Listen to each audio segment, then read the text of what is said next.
मी doctor काजरी, मी काजरी हॉस्पिटलमध्ये consultant orthopaedic surgeon आहे.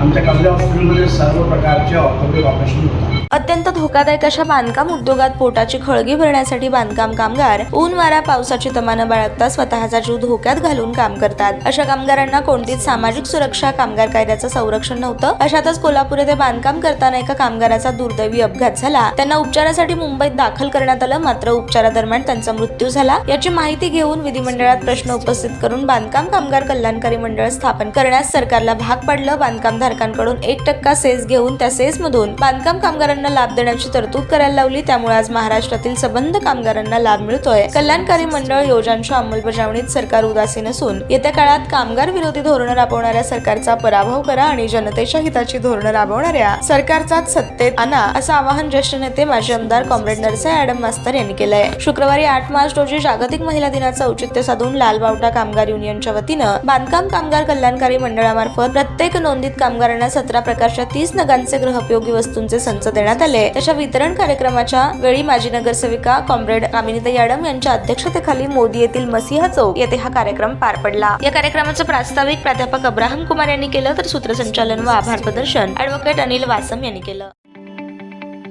ताज्या बातम्या पाहण्यासाठी प्राईम महाराष्ट्र न्यूज चॅनलला सबस्क्राईब करा.